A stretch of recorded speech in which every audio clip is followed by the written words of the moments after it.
Hong Kong versus Houston, Singapore versus Seattle, Munich versus Melbourne, Berlin versus Brisbane, London versus London. The cities in the former are urbanist paradises, cities built for the man, not the motor car, while the cities in the former are built for the motor car and not the man. Cities are the cradle of civilizations, where civilizations flourish, new ideas emerge, and where futures are shaped. Cities should be livable, they should be lovable, and they should be safe. They should be for the people, of the people, by the people. Cities today are anything but. They are hubs of degeneracy, decadence, and delinquency. They are unnavigable, traffic jammed, unsafe, dirty, and unaffordable. But cities don't have to be like that. They haven't always been like that, nor should they remain like that. So I ask, where are all the right-wing urbanists? Urbanism is, unfortunately, an unpopular idea among conservatives. Figures such as Jordan Peterson refer to the Associated Press as woke for simply reporting on a New Jersey city that has not had a traffic death for 7, now 8 years after limiting on-street parking. Surveys find that American conservatives are much more supportive of detached single-family housing, with second places and essential services being miles apart, while generally being against better urban planning and walkable neighborhoods. Many conservatives railed against proposed congestion charging in lower Manhattan. But this makes no sense. Shouldn't conservatives support these policies that force people to pay for the services they use? The principle of limited and fiscally sound government mandates that the people should pay for what they use, that the struggling working parents working 4 jobs between them just to make ends meet should not be forced to subsidize motorways used exclusively by the rich. The funds from congestion charging will be reinvested into the transportation network to create a city in which everyone gets, to quote former Prime Minister Kevin Rudd, a fair shake of the sauce bottle. One of the arguments against this was that it would become more expensive for poor people to drive into Manhattan for work. 98% of poor workers do not drive into Manhattan for work. Congestion charges have the ability to fund increased investment in New York City's public transport network to bring cheap and efficient public transport to help lift many people out of poverty. In New York City and across the US, public transport is used disproportionately by passengers from a low socioeconomic background, because many of those people simply cannot afford a car. A Harvard study found that access to public transportation is the single most important factor in an individual's ability to escape poverty. Although the Trump administration attempted to scrap congestion charging in New York City, a judge thankfully blocked it. But the attempt to block it raises an interesting question. Did states' rights just go out the window?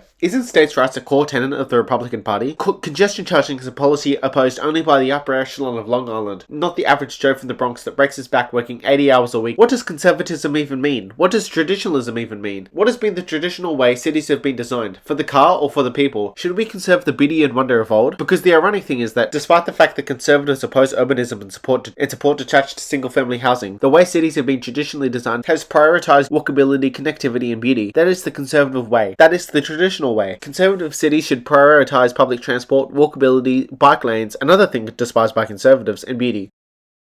Think of London, Paris, Amsterdam, Berlin, Copenhagen, Stockholm, Rome, or even Barcelona. These are all cities that have existed for hundreds of years, all being planned with humans in mind. It is not the conservative way to support ugly concrete jungles, these huge, ugly interchanges in the middle of the city populated by these disgusting, dirty, smogging cars. Some people don't want to live in apartments, they want to live in a single family home. And that's fine, there is absolutely nothing wrong with that at all. All the power to you. But other people should not have to put up with living in a single family house that does not suit them. Draw a parallel between this and school choice. It should be up to you and you only how you choose to educate your children, whether it be in the school district in which you live, another school district, private schooling, or homeschooling. That is your prerogative and yours only, and it should be one's prerogative to choose whatever dwelling one wishes to live in. Take me, for example. When I get my own place, I'd like a unit in an apartment tower, preferably mixed use and close to public transport. I'm allowed to live like that, and that doesn't harm you. Why should you decide that I can't live in an apartment or a duplex? Why should somebody else decide that you can't live in a single family home? We should all have the freedom to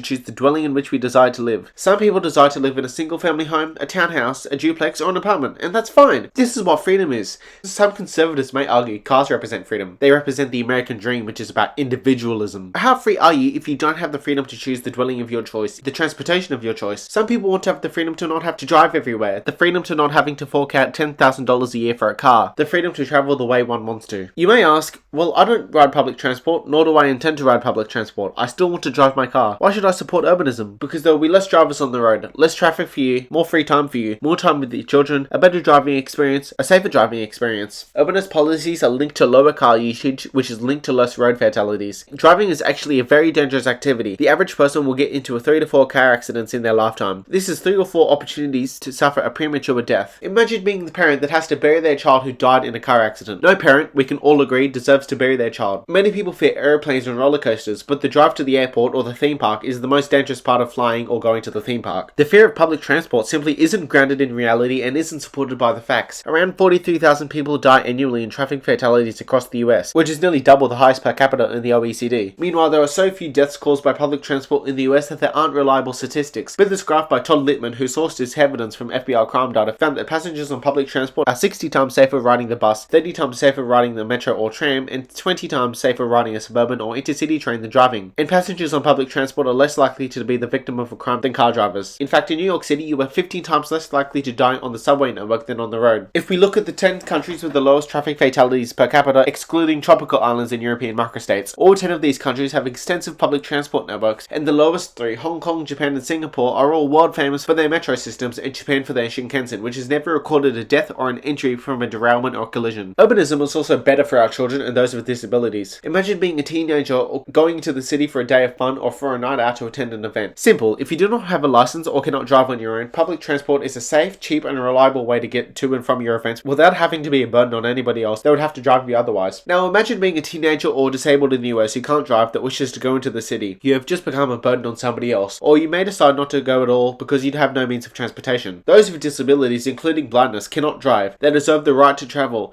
They deserve the dignity of movement. They deserve the dignity of independence from constant chauffeurs, both for themselves and for their loved ones. DOGE, the Department of Government Efficiency, was popular among US conservatives until the Trump-Elon spat, but DOGE aimed to reduce government waste and fire incompetent workers. Now that aim is a noble aim. Taxes come from the pockets of hard-working Americans. It is their right to know that their money is not being wasted and their money is being efficiently and effectively spent. However, the right are far more supportive of road transport than public transport. Only 8.2% of motorways in the US are tolled. That's only including limited access roads before taking into account all roads as a whole, meaning the vast majority of roads are unaffordable and a drain on taxpayers. How is this fair? How is it fair that unprofitable roads are subsidized to the tune of $250 million annually, while the right scoffs at public transport for being unaffordable,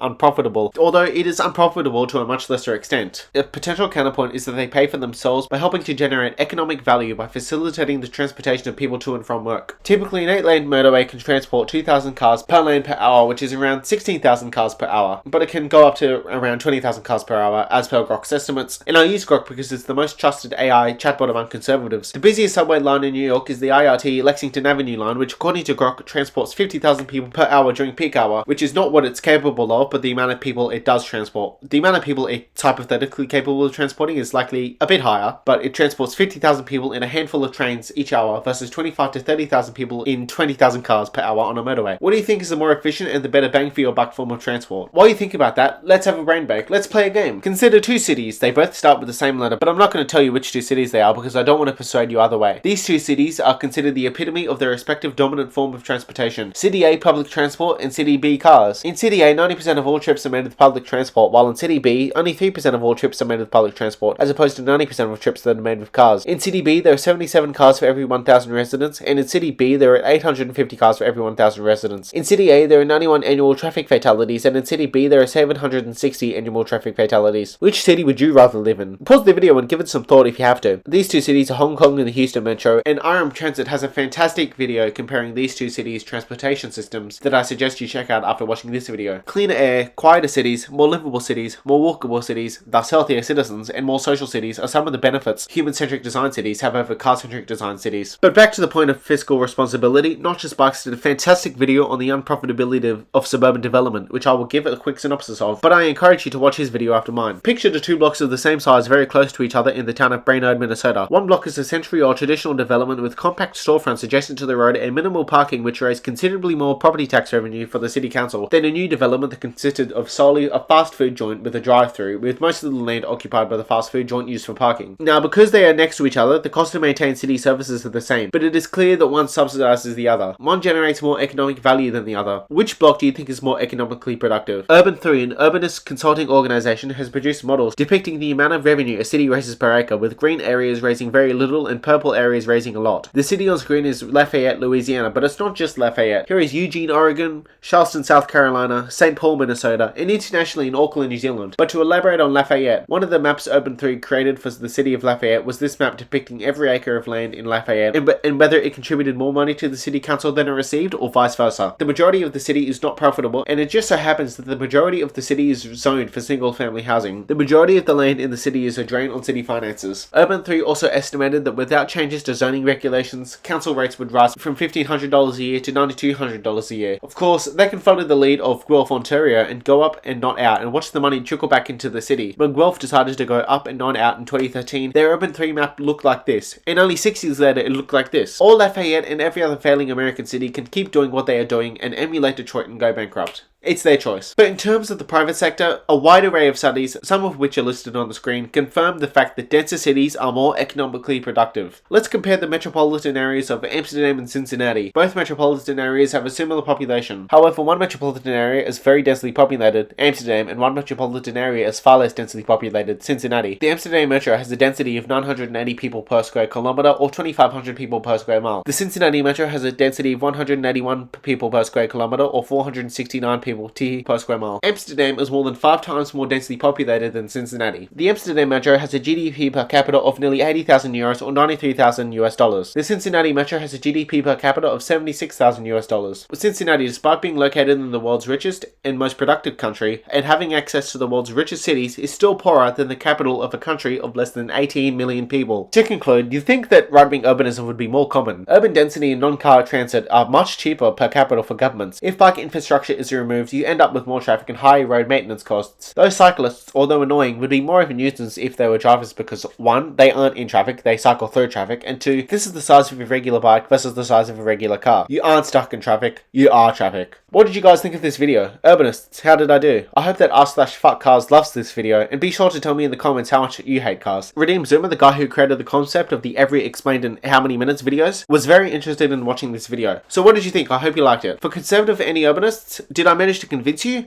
For everybody else watching, how did I do? What can I improve on in my videos? I have some videos planned in the pipeline, one of which is a response to the RDub's crash out on immigration, and I have some videos on Israel planned as well, so please stay tuned for that. Please like the video, subscribe to the channel, join my free Discord server, and consider joining my Patreon for as little as $5 Australian a month, where you can get a free shout out and also access exclusive Discord benefits. God bless you all and goodbye.